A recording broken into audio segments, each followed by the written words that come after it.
Saya mengundang setiap jemaat untuk bangkit berdiri. Kita akan membaca bersama dua bagian firman Tuhan. Yang pertama terambil dari Yesaya pasal 64, ayat yang ke-8. Yesaya pasal 64, ayat yang ke-8. Saya akan bacakan dalam PB2. Demikian bunyi firman Tuhan, Yesaya 64 ayat 8. Akan tetapi sekarang, ya Tuhan, Engkaulah Bapa kami. Kami ini tanah liat dan Engkaulah yang membentuk kami, dan kami sekalian adalah buatan tangan. Bagian yang kedua terambil dari Injil Matius pasal yang ke-6. Injil Matius pasal yang ke-6 ayat 25 sampai dengan ayat yang ke-34. Injil Matius pasal yang ke-6 ayat 25 sampai 34, demikian bunyi firman Tuhan, hai umatnya, dengarlah. Karena itu, aku berkata kepadamu, kata Tuhan Yesus, janganlah khawatir tentang hidupmu, mengenai apa yang hendak kamu makan atau minum, dan janganlah khawatir tentang tubuhmu, mengenai apa yang hendak kamu pakai.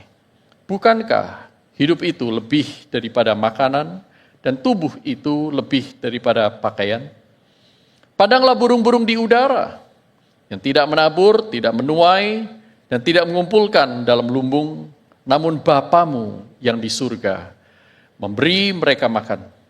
Bukankah kamu jauh lebih berharga daripada burung-burung itu?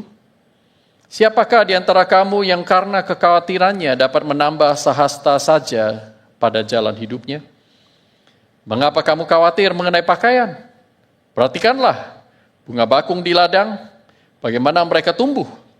Mereka tidak bekerja keras dan tidak memintal. Namun aku berkata kepadamu, Salomo dalam segala kemegahannya pun tidak berpakaian seindah salah satu dari bunga itu. Jadi, jika rumput di ladang yang hari ini ada dan besok dibuang ke dalam api, demikian didandani Allah, tidakkah Ia akan terlebih lagi mendandani kamu? Hai orang yang kurang percaya. Karena itu janganlah khawatir dan berkata, apakah yang akan kami makan, apakah yang akan kami minum, apakah yang akan kami pakai. Semua itu dicari bangsa-bangsa yang tidak mengenal Allah, padahal Bapamu yang di surga tahu bahwa kamu memerlukan semuanya itu. Tetapi carilah dahulu kerajaan Allah dan kebenarannya, dan semuanya itu akan ditambahkan kepadamu.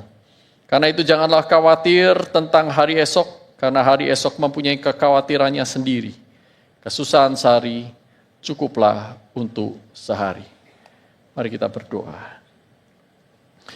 Tuhan, firman-Mu telah kami dengar. Beberapa ayat tersebut bukan ayat-ayat yang asing. Namun bukalah mata hati kami untuk kami melihat kebenaran-Mu. Laparkan dan dahagakan jiwa kami sehingga kami mendamba-Mu. Inilah kami Tuhan, ajarlah kami dengan Roh Kudus-Mu dengan leluasa. Sehingga masing-masing kami semakin mengerti dan mengenal Engkau, Allah yang begitu mengasihi kami, Bapa yang ajaib. Di dalam nama Tuhan Yesus Kristus, kami naikkan doa permohonan kami yang kurang dari sempurna ini. Amin. Silakan duduk Bapak Ibu.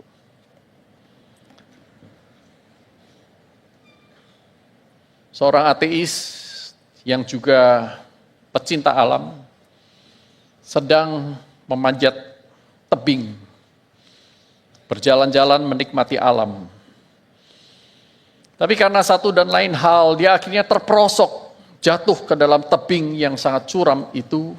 Dia berusaha menggapai, memegang segala sesuatu yang dia bisa pegang, sampai akhirnya dia memegang satu ranting pohon yang cukup tipis, tidak terlalu kuat, sehingga di dalam keputusasaannya, seorang ateis ini berdoa dan berteriak kepada Allah, Allah, tolong aku, please help me. Dan herannya, Allah bersuara, berkata kepadanya, aku adalah Allah, dan sekarang lepaskan peganganmu itu. Lepaskan peganganmu itu. Dia menunggu sebentar, dia menoleh lagi ke atas dan dia berkata, adakah Allah yang lain? Saudaraku, seringkali kita lebih menyukai Allah buatan kita sendiri, Allah yang memenuhi kebutuhan-kebutuhan kita seperti yang kita mau, dan bukan Allah yang sejati. Seperti kata seorang filsuf bernama Voltaire, filsuf yang sangat terkenal di abad 18. Saudaraku. Voltaire berkata bahwa jikalau Allah membuat manusia serupa dengan gambarnya, maka manusia telah membalasnya. Yang dimaksud dengan membalasnya di sini menurut Voltaire adalah sekarang manusia menciptakan Allah-Allah menurut gambar mereka. Allah menciptakan manusia menurut gambar dan rupa Allah, sekarang manusia menciptakan Allah-Allah menurut gambar dan rupa mereka. Bahkan John Calvin dalam bukunya Institutio, buku yang pertama, chapter yang ke-11, dia berkata bahwa hati manusia, atau terjemahan yang lain, pikiran manusia, itu adalah pabrik-pabrik berhala. Saudaraku, tanpa sadar kita sebenarnya sedikit banyak kita menyembah itu bukan Allah yang benar, tetapi Allah buatan kita sendiri. Allah yang kita tailor, kita fashion sesuai dengan kemauan dan keinginan kita. Aku ingin Allah yang tidak menjadi Allah 100% dalam hidupku. Aku gak kepengen Allah itu mencampuri urusanku. Aku kepengen Allah yang hanya muncul pada saat aku membutuhkan, tidak terlambat dan juga tidak terlalu cepat. Aku tidak kepengen Allah yang membuat aku mengubah diriku. Aku ingin Allah yang justru membuat aku menjadi seperti yang aku mau, bukan seperti yang Dia mau. Namun saudaraku, dalam pengakuan iman rasuli yang akan menjadi topik bahasan seri khotbah ini dalam 1 tahun ini, dan juga Credo Nicea Konstantinopel, di sana jelas sekali poin doktrin pertama dari orang Kristen yang historis dan alkitabiah adalah kita percaya kepada Allah Bapa pencipta langit dan bumi. Allah Bapa sebagai pencipta langit dan bumi. Allah pencipta langit dan bumi itu juga adalah Allah Bapa kita. Dia adalah pencipta kita dan bukan kita yang menciptakan Dia. Kita seringkali membaca dan mendengar bagian ini, aku percaya kepada Allah Bapa pencipta langit dan bumi berkali-kali, apalagi kalau di CCK ini, Christ Chapel atau di gereja-gereja yang lain. Setiap minggu kita mengikrarkan pokok iman yang satu ini. Tetapi pertanyaannya adalah, apakah saudara dan saya sudah mengerti apa artinya?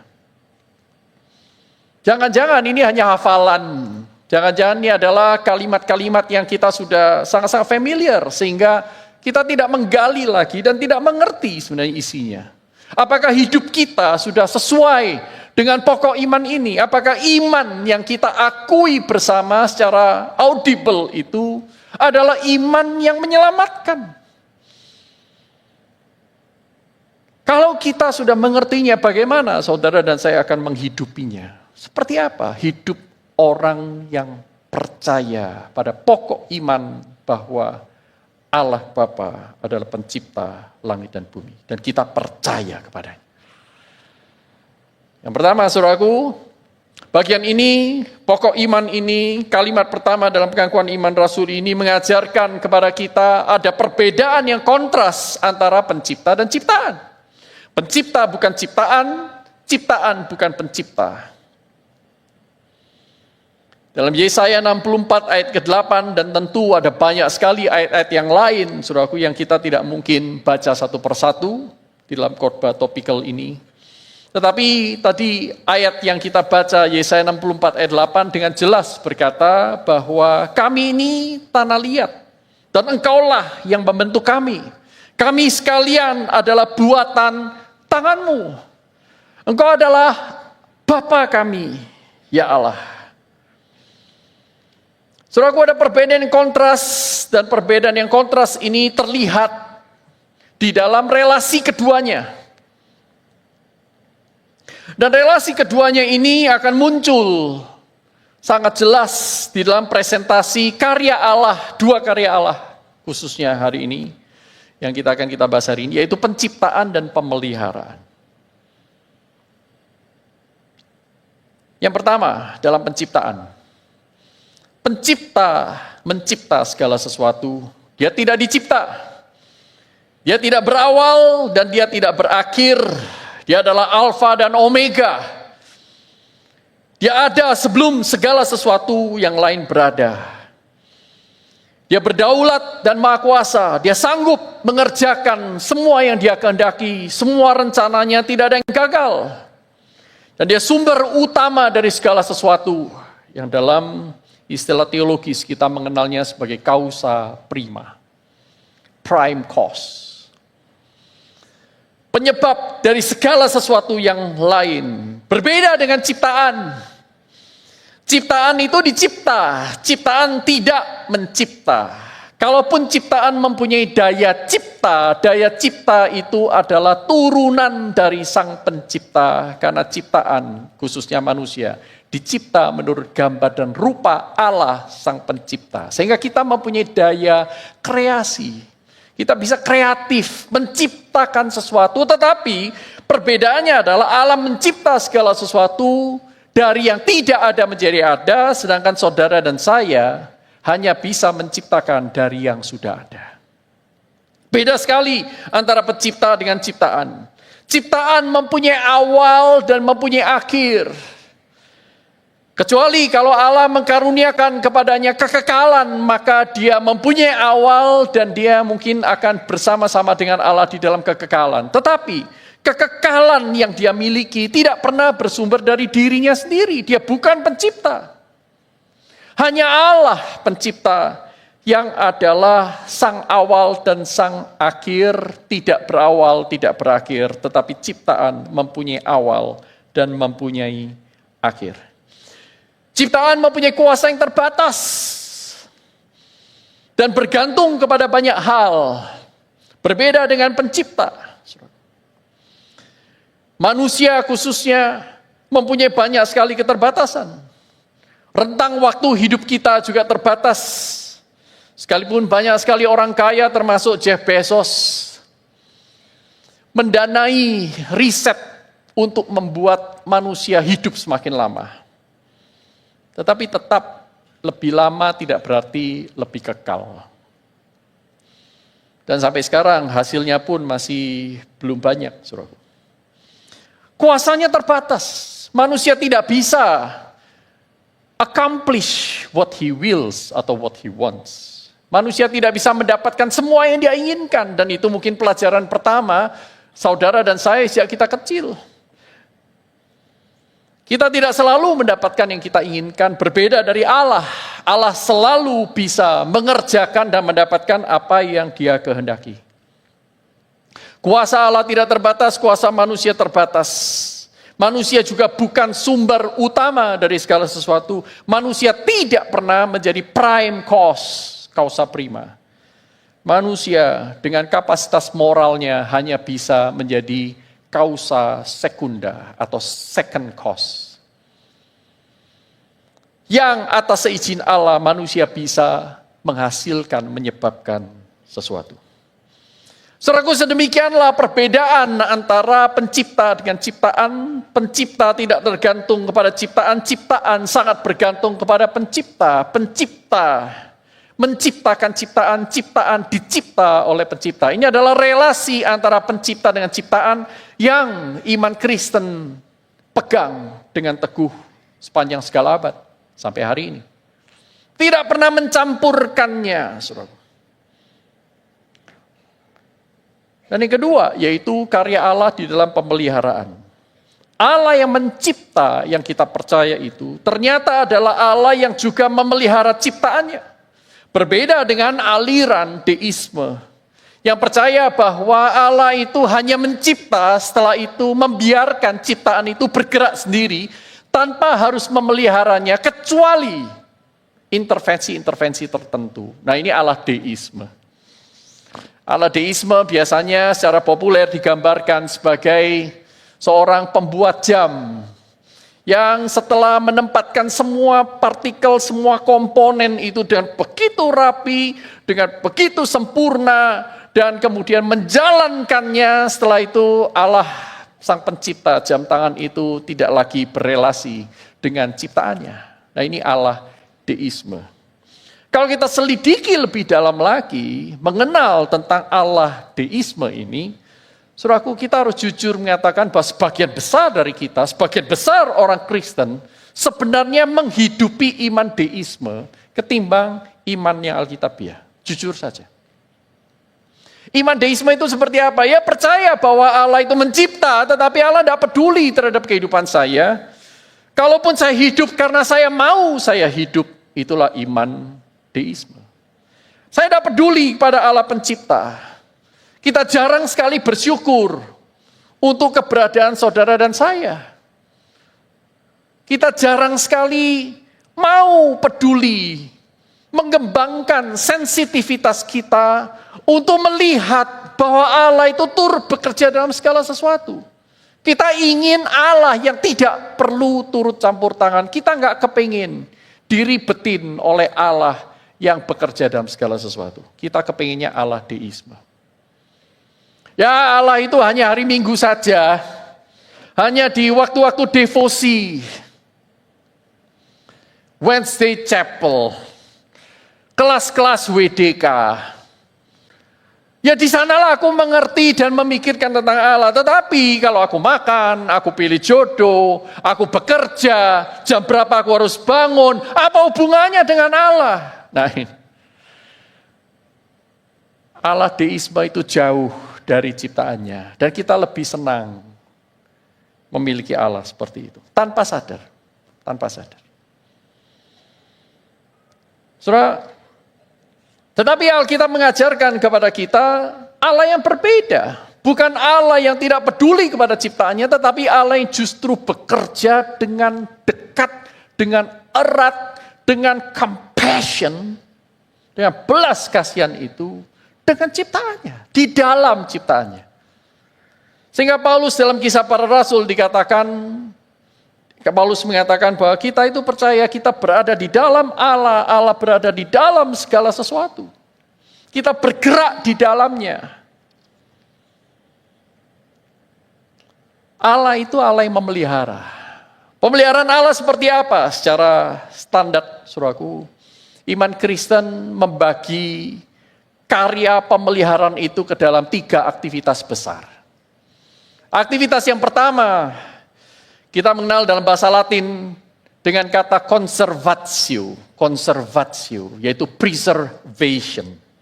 Yang kedua itu adalah concursus. Dalam bahasa Inggris kita mengerti dengan concurrence. Yang ketiga adalah gubernatio, atau bahasa Inggrisnya government. Kita lihat satu persatu. Yang pertama, conservatio, preservation. Ini adalah bahwa karya Allah yang menopang segala sesuatu yang Dia telah ciptakan. Seperti misalnya ada banyak ayat mestinya, tapi kita hanya baca satu ayat saja dalam Ibrani pasal 1 ayat yang ketiga. Ia menopang segala sesuatu yang ada dengan firman-Nya dengan segala kekuasaan. Ia menopang segala sesuatu yang ada dengan firman-Nya. Allah menopang segala sesuatu yang kalau Allah melepaskan topangannya itu tidak ada satupun partikel, sel, atom di dunia ini yang bisa ada dengan kekuatan dirinya sendiri.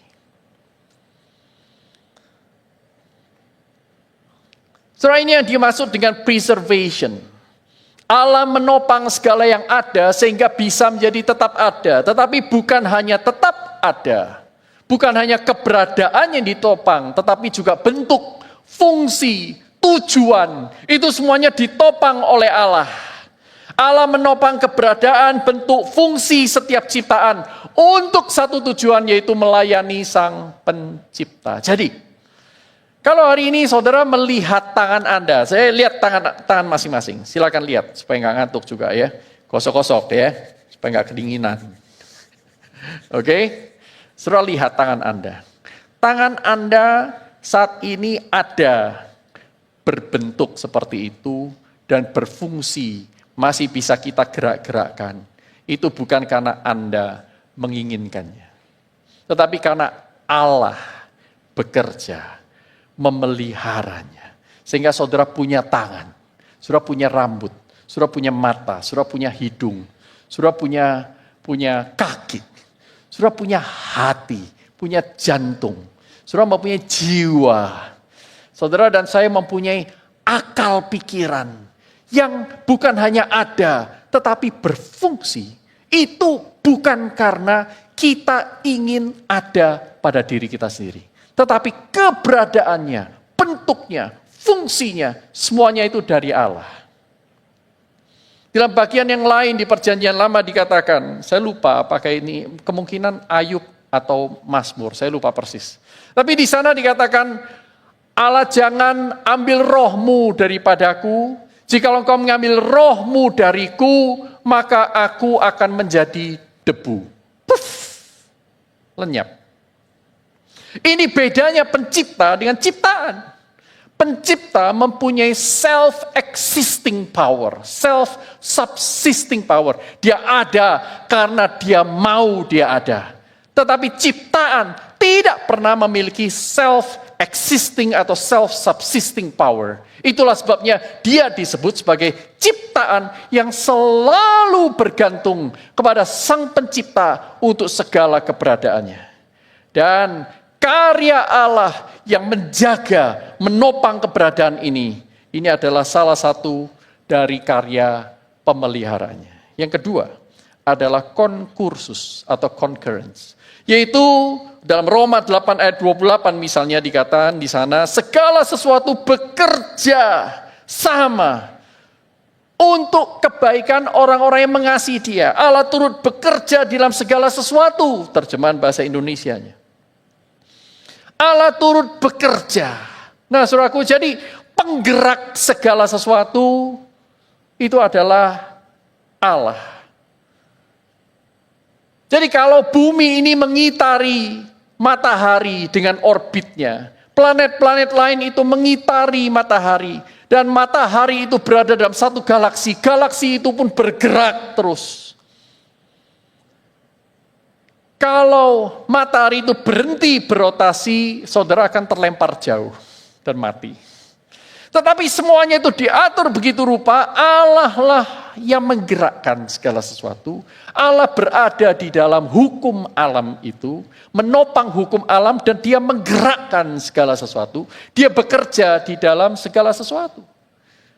Dan di dalam diri manusia, Allah memberikan satu kekhususan. Manusia bukan batu, manusia bukan binatang. Manusia diberikan jiwa yang dicipta menurut gambar dan rupa Allah. Sehingga saudara dan saya bisa menjadi the second causes, turut mengambil keputusan-keputusan, tetapi ingat, kita tidak pernah menjadi prime cause. Dan di dalam fungsi manusia menjadi second causes atau penyebab kedua ini, itu juga tidak bisa semena-mena. Jikalau Tuhan tidak mengizinkan, Tuhan tidak turut bergerak, maka yang kita pikirkan, yang kita lakukan itu pun tidak akan terjadi. Misalnya contoh di dalam Kejadian, Yusuf dibuang oleh para saudaranya dan hendak dibunuh, dijual ke Mesir sebagai budak. Saudara perhatikan kata Yusuf di akhir kisah itu, engkau mereka-rekakan hal yang jahat kepadaku, tetapi Allah menggunakannya untuk menyelamatkan bangsa ini. Allah turut bekerja dalam segala hal yang baik, yes dan amin. Tetapi Allah juga turut bekerja di dalam hal-hal yang buruk untuk mencapai tujuan Allah. Tanpa dia sendiri memaksa manusia berdosa. Manusia mempunyai kapasitas menjadi second cause. menjadi penyebab sekunder yang bertanggung jawab terhadap pilihan moralnya, tetapi Allah menggunakan kejatuhan manusia dalam dosa sekalipun untuk tetap mencapai tujuannya. Inilah yang membuat saudara dan saya mempunyai iman yang teguh kepada Dia. Bahwa sekalipun kita jatuh, sekalipun orang-orang berusaha mencelakai kita, sekalipun hal-hal terjadi tidak sesuai dengan kehendak kita, Allah turut bekerja di dalam segala sesuatu untuk kebaikan kita. Anda bisa saja menderita sakit penyakit tertentu, Anda bisa saja dikhianati oleh orang yang Anda kasih, kita bisa saja mengalami hal-hal yang tidak enak, tetapi di dalam Allah turut bekerja. Dan itu akan mendatangkan kepada kita saya harus cepat-cepat ngomong begini, tanpa mengambil alih tanggung jawab saudara dan saya sebagai seseorang yang harus memilih taat atau tidak taat kepada Allah. Kalau kita berdosa, saudara tetap harus tanggung jawab. Saudaraku, waktu terlalu singkat untuk berbicara tentang hal ini. Namun itulah karya kedua Allah dalam pemeliharaannya, yaitu Dia bekerja dalam segala sesuatu, menggerakkan, mengizinkan ciptaan bergerak, berkehendak, dan beraktivitas mencapai tujuannya. Nah, yang ketiga adalah gubernatio atau government, pemerintahan Allah. Dalam Yesaya 46 ayat 9 sampai 10 misalnya, Yesaya 46 ayat 9 sampai 10 saya bacakan demikian. Ingatlah hal-hal yang dahulu dari sejak purbakala. Sesungguhnya akulah Allah dan tidak ada yang lain. Akulah Allah dan tidak ada yang seperti aku. Ayat 10. Akulah yang memberitahukan dari awal mulanya hal-hal yang terakhir. Dan dari zaman purbakala apa yang belum terlaksana.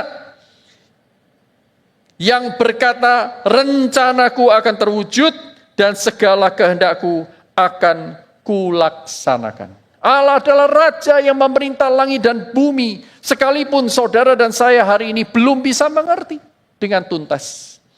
Tetapi Dialah yang menggerakkan sejarah, Dialah yang membangkitkan pemimpin-pemimpin, Dia yang menurunkan pemimpin-pemimpin pula.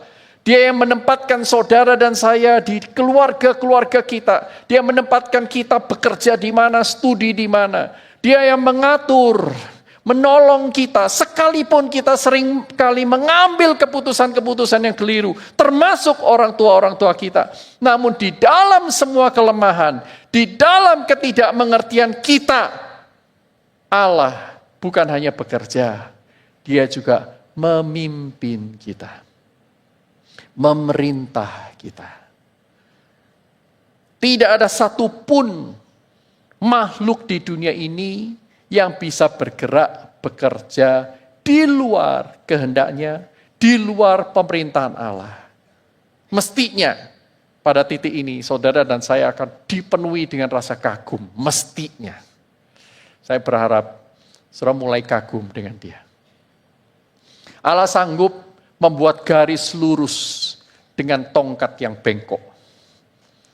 Sekalipun manusia berusaha menggagalkan rencana Allah, Allah tidak pernah habis akal dan tidak pernah habis kuasa untuk menggunakan pemberontakan manusia dalam dosa, itu pun untuk mencapai tujuannya. Luar biasa. Nah, saudaraku yang terkasih dalam Tuhan, sehingga seperti Paulus kita mestinya datang sampai pada doksologi itu. Roma 11 ayat 36. Sebab segala sesuatu adalah dari Dia. Sumber dari segala sesuatu. Oleh Dia. Dia turut bekerja dalam segala hal. Dan kepada Dia. Bagi Dialah kemuliaan sampai selama-lamanya. Dia yang menetapkan titik akhir dari segala sesuatu. Saudaraku, gagal mengenali perbedaan antara pencipta dan ciptaan. Siapa yang pencipta dan siapa ciptaan. Bukan hanya akan membawa saudara dan saya semakin jauh dari Allah, tetapi justru membawa kita semakin dekat dengan kehancuran. Saudara boleh saja berkata, aku tidak mau peduli kepada Allah. Silakan. Jalan yang kau pilih sedang menuju kepada maut. Tuhan jangan atur bagaimana aku pilih pacar, pasangan hidup. Jangan atur bagaimana aku mengatur keluargaku. Tuhan jangan campur tangan. Untuk masa depanku, aku mau bebas. Silakan. Tetapi jalan itu sedang menuju pada kehancuran. Ada sebuah cerita legenda, sudah dibuktikan ini hanya fiksi, tetapi tetap cerita yang baik, saudaraku. Yaitu sebuah kapal perang yang sedang mengarungi lautan lepas. Pada malam hari itu sedang berkabut begitu tebal, dan kapal perang ini melihat ada satu cahaya di depan yang berkelip-kelip. Dan kemudian kapten kapal perang itu berkata, silakan siapapun yang ada di depan kami, arahkan haluanmu, pindah haluan 15 derajat ke utara. Mereka tunggu sebentar, ternyata ada suara dari seberang sana. Silakan siapapun yang berada di depan kami, arahkan haluanmu 15 derajat selatan. Waduh, kapal perang yang besar tidak terima, saudara. Saya kapten kapal besar, kapal perang terhebat. Engkau yang harus pindah. Kemudian dari seberang juga masih berkata, engkaulah yang harus pindah. Tidak peduli engkau kapal perang atau tidak. Yang terakhir, saudaraku, nakoda ini dongkol. Saya adalah Laksamana. Siapa begitu? Hancock. Saya memerintahkan kamu untuk pindah. Ganti haluan. Kemudian dari ujung sana berkata, saya adalah Bintara. Tentara yang paling rendah. Bintara. Dan kami mercusuar. Kamu boleh menjadi kapal perang, saya mercusuar. Kamu nggak pindah, tabrak sendiri. Saudaraku, adakah kita penuh dengan ucapan syukur kepada Allah yang menciptakan langit dan bumi, dan bukan hanya itu, Dia adalah Allah yang memelihara kita. Nah, saudaraku, bagian yang kedua adalah bahwa Allah pencipta langit dan bumi yang sangat berkuasa ini, berdaulat, yang adalah sumber dari segala hal yang baik ini, ternyata bukan Allah yang nun jauh di sana. Allah yang sekadar transenden. Tetapi Dia juga adalah Allah yang menyatakan dirinya sebagai Bapa kepada kita. Yesaya 64 ayat 8 mengatakan, akan tetapi sekarang, ya Yahweh, ya Yehova, Engkaulah Bapa kami. Kau Yahweh yang Maha Kuasa, yang bisa membelah Laut Merah, bisa melakukan banyak sekali mujizat, tapi Engkau adalah Bapa kami. Dalam Injil Matius tadi yang kita baca, saudaraku, menampilkan gambar Allah sebagai Bapa yang begitu dekat terhadap ciptaannya. Matius 5 ayat 26 tadi dikatakan bahwa Bapa Allah adalah Bapa yang memberi makan kepada burung-burung. Mereka bukan hanya mencipta, tetapi juga bekerja dalam segala sesuatu, memelihara ciptaannya. Dia memberi makan burung-burung. Ayat 30, Ia mendandani bunga bakung dan rumput di ladang. Ayat 32, Bapa di surga juga tahu semua yang saudara dan saya butuhkan, lebih daripada diri kita sendiri, tahu apa yang kita betul-betul butuhkan. Kita seringkali minta hal-hal yang kita tidak butuhkan, yang justru akan membahayakan kita. Tapi Bapa tahu. Sehingga dikatakan oleh Tuhan Yesus, jadi jangan khawatir. Allah Bapa itu mengenal yang kita butuhkan. Yang kau perlu khawatirkan adalah jika engkau tidak menemukan Dia sebagai Raja. Jika engkau tidak mengikuti apa yang Dia kehendaki. Itulah sebabnya Tuhan Yesus berkata, jangan khawatir. Seperti orang-orang yang tidak mengenal Allah, tetapi carilah dahulu kerajaan Allah dan kebenarannya. Maka di jalan Allah sebagai Raja dan Bapa ini, segala sesuatu akan ditambahkan kepadamu yang kau butuhkan. Allah yang mencipta dan memelihara, yang maha kuasa dan berdaulat atas segala sesuatu itu, juga adalah Bapa bagi seluruh ciptaan, khususnya kepada umatnya yang mengikut Dia. Saudara, tentu kekristenan bukan satu-satunya kepercayaan yang ada di dunia ini yang mengaku Allah sebagai Bapa. Bukan satu-satunya. Yudaisme misalnya, orang-orang Yahudi percaya bahwa Allah itu sebagai Bapa. Mereka juga baca Yesaya tadi.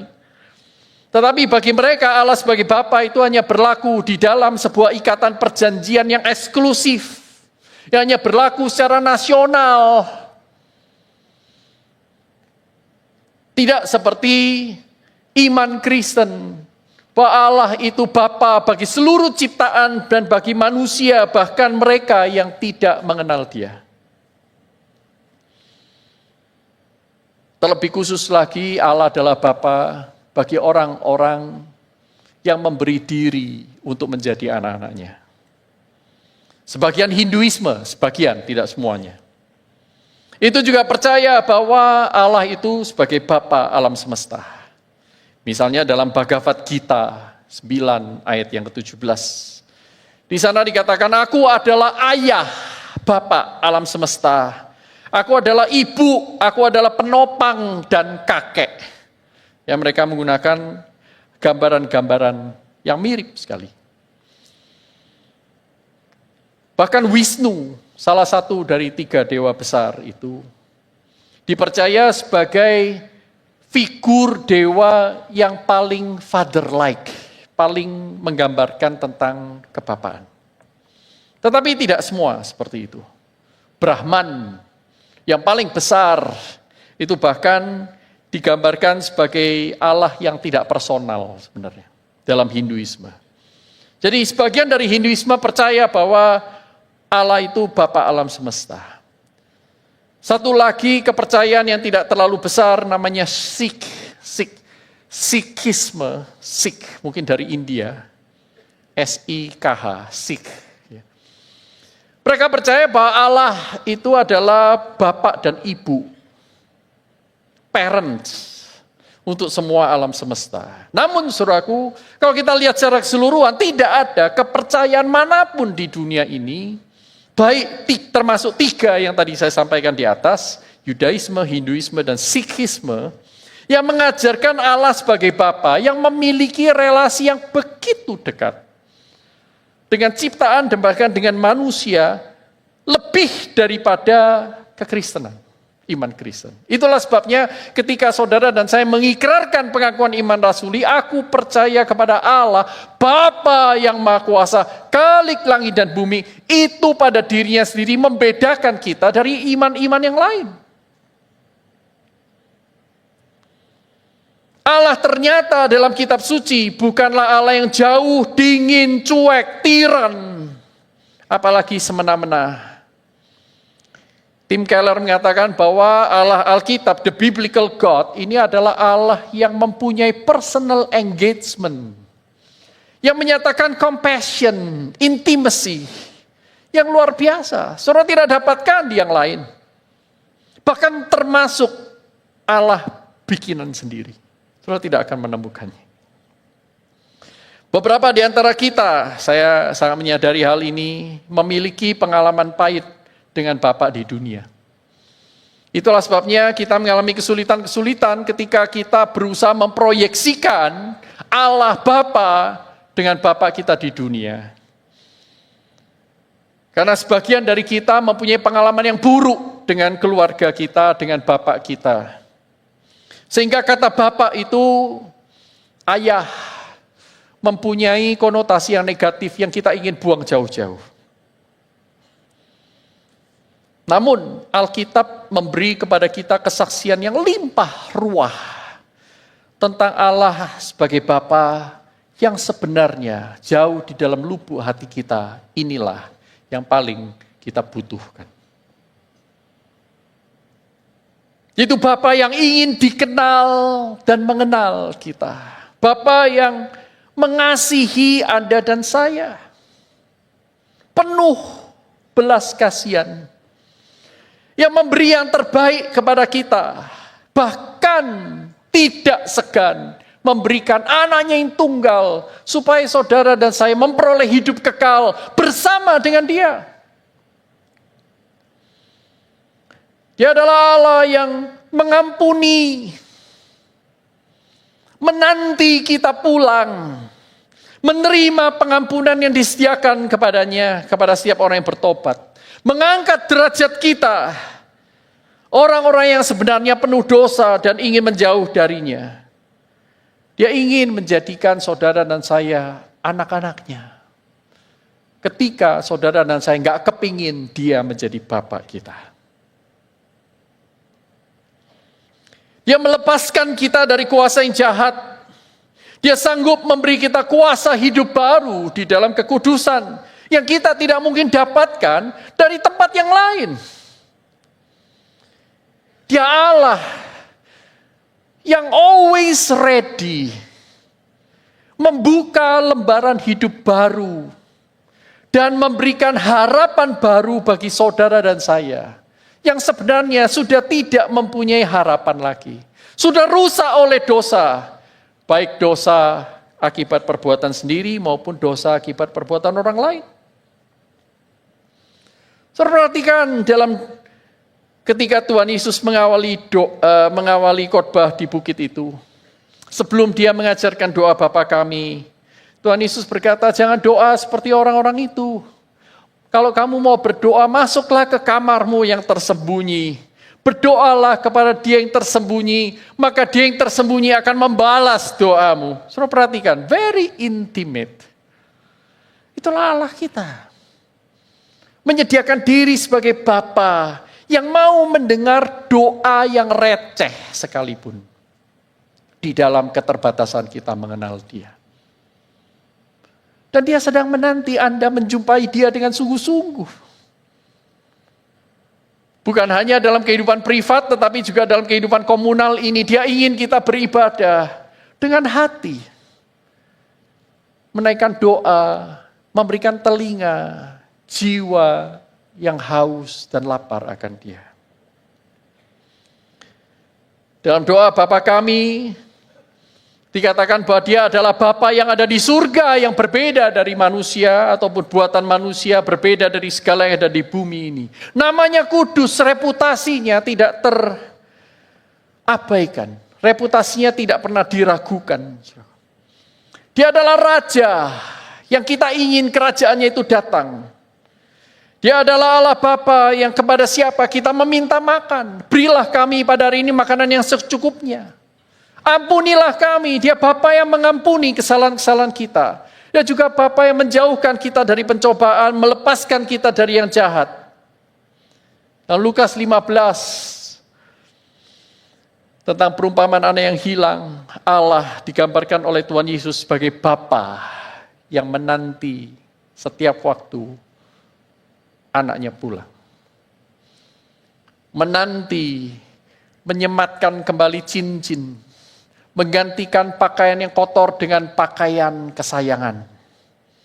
Mengadakan pesta untuk anak yang kembali kepada kebenaran, yaitu saudara dan saya. Dia tidak sungkan-sungkan untuk lari mengejar kita. Galatia 4 ayat yang ke-6 dikatakan bahwa Dia adalah Allah yang mengutus Roh Kudus agar saudara dan saya bisa menerima Yesus Kristus dan menjadi anak-anaknya. Ibrani pasal 12 ayat 7 ayat 9 dikatakan bahwa Dia adalah Bapa yang mengasihi sehingga Dia mendisiplin kita. Dia tidak ingin saudara dan saya terus-menerus hidup berkanjang dalam dosa. Karena Dia begitu mengasihi, tidak seperti Bapa yang ada di dunia ini. Ia adalah Bapa yang kudus, sempurna, bukan Bapa yang egois, bukan Bapa yang suka meninggalkan anak-anaknya. Dia bukan Bapa yang manipulatif, penjudi, edik, pemarah, suka pukul, main tangan, tidak bertanggung jawab terhadap keluarga. Sebaiknya Dia adalah Allah yang penuh kasih, panjang sabar, besar kasih setianya. Allah yang tidak pernah meninggalkan anak-anaknya. Bahkan ketika anak-anaknya tidak mau peduli kepadanya. Ia adalah Bapa yang mendekat dengan kita anak-anaknya, mendekat. Saudara. Dia mengajak kita datang menghampirinya setiap waktu, berdoa kepadanya, mengucapkan syukur, curhat kepadanya. Dia bukan Allah yang menyembunyikan atau menyibukkan diri seperti Bapa manusia. Nun jauh di sana untuk kepentingan diri sendiri. Jadi saudaraku, ketika saudara dan saya mengikrarkan, aku percaya kepada Allah Bapa yang Maha Kuasa, pencipta langit dan bumi, mari. Mulai sekarang, kita tidak melakukannya hanya karena kita tahu, hanya karena kita hafal, hanya karena kita menyetujuinya. Tetapi setiap kali mengatakan, marilah kita katakan dengan ya dan amin yang sungguh-sungguh. Dengan bangga, Allah pencipta langit dan bumi yang Maha Kuasa, itu Bapakku loh. Aku dekat dengan dia. Dan dia dekat denganku. Lakukan dengan passion. Lakukan dengan rasional. Lakukan dengan komitmen iman. Mari kita hidupi pengakuan kita itu. Dengan membangun relasi dengannya semakin hari semakin dalam. Sehingga saudara dan saya mengalaminya, bukan cuma mengatakannya. Brian Welch adalah seorang gitaris utama dari sebuah grup band heavy metal bernama Korn, K-O-R-N. Dia merasa dia punya bakat main gitar. Dia join. Dia ajak teman-temannya, terkenal saudaraku. Mulailah dia masuk dalam kehidupan duniawi, bergelimang harta, tenar, terkenal, melakukan tour keliling kemana-mana. Dan bersama dengan itu, dia suka party, suka berpesta, kecanduan narkoba. Bahkan dia mengaku sebelum dia bertobat, dia telah mengkonsumsi methamfetamin itu 700 hari berturut-turut. Dia candu alkohol, minum obat-obatan terlarang seperti Xanax dan lain-lain. Dia kehilangan dirinya sendiri. Dia berkata, di malam-malam itu setelah konser, hati saya kosong dan gelap. Saya tidak tahu cara yang lain selain ikut party bersama dengan yang lain. Tetapi semakin party, semakin kosong, semakin gelap. Dia merasa hancur. Suatu ketika dia pulang dari tour itu, pulang ke kotanya, ke rumahnya, berjumpa dengan anaknya yang dia titipkan dengan orang-orang lain. Dia tiba-tiba sadar, waduh, jangan-jangan anakku ini sudah diapa-apain oleh para penjaganya. Di mana tanggung jawabku sebagai bapak ini? Kok aku sampai seperti ini ya? Kok aku separah ini ya? Tapi dia masih tidak berdaya untuk keluar dari kehidupannya. Dan di kota itu pula ketika dia pulang itu, Tuhan dengan baik mempertemukan dia dengan beberapa orang Kristen. Beberapa bisnismen, tycoons dia bilang. Mereka bercakap-cakap dan orang-orang Kristen ini ternyata mengajak dia untuk pergi ke gereja. Yuk kita ke gereja yuk.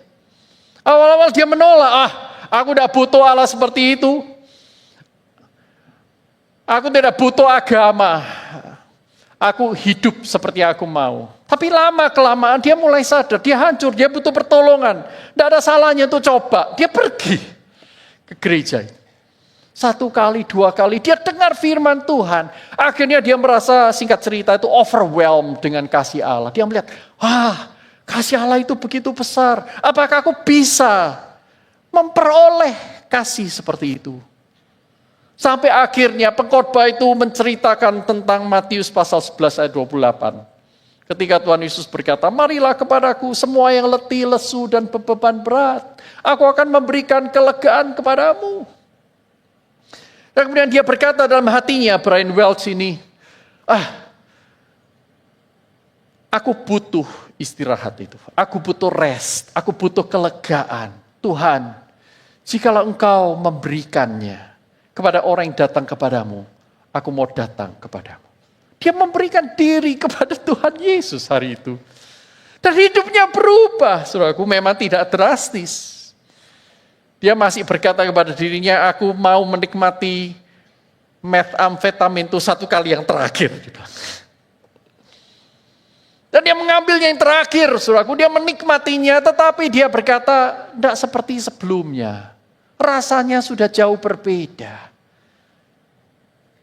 Sehingga akhirnya, saudaraku, singkat cerita, dia percaya kepada Tuhan, dia melayani Tuhan sampai hari ini. Dia keluar dari band itu tahun 2005. Tapi kira-kira 2013 dia balik lagi, tetapi dengan motivasi yang berbeda. Dia mengajak teman-temannya untuk percaya kepada Tuhan Yesus. Dan menjadikan grup band itu sebagai misionari. Melayani orang-orang yang belum mengenal dia. Mengenal Allah lewat musik.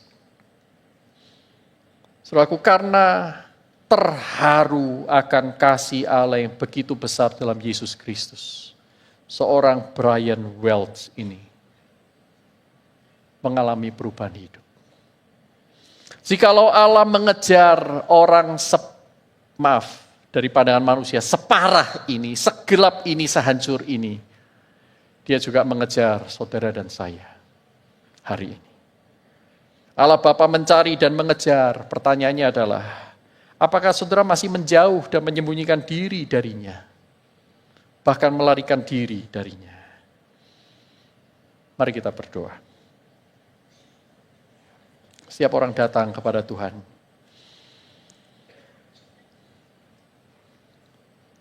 Dia adalah Allah pencipta langit dan bumi. Hanya kepadanya kita naikkan puji-pujian yang paling besar, pujian tertinggi, penghormatan yang teragung. Tetapi pada saat yang sama dia juga adalah Allah Bapa kita. Yang mengasihi, yang mendekat, bukan nun jauh di sana. Allah yang mau memulihkan kehidupan saudara dan saya. Kehidupan yang sudah carut-marut oleh dosa, baik pribadi maupun dosa orang tua kita, ataupun dosa orang lain yang telah mengecewakan kita. Saat ini maukah engkau mendekat kepadanya yang sudah mendekat lebih dulu kepada kita? Setiap orang berdoa secara pribadi. Maukah engkau menyerahkan dirimu sekali lagi kepada Allah? Kepada Allah Bapa di dalam Yesus Kristus.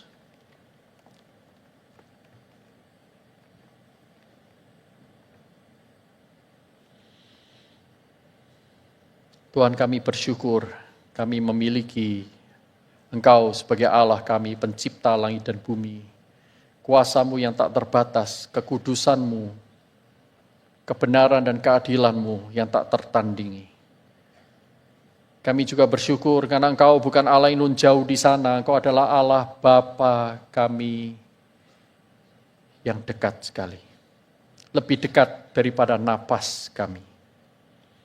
Kami tinggal di dalam-Mu, Engkau tinggal di dalam kami.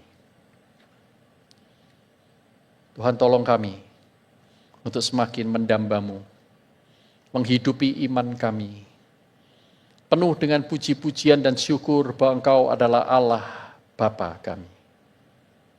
Inilah kami Tuhan, kami berikan sekali lagi, persembahkan diri kami kepadamu. Ajar kami untuk cepat-cepat lelah ketika kami melarikan diri dari-Mu. Ajarkan kami keinginan yang besar untuk mendekat kepadamu. Dalam nama Tuhan Yesus Kristus kami naikkan doa kami ini. Semua yang percaya katakan, amin.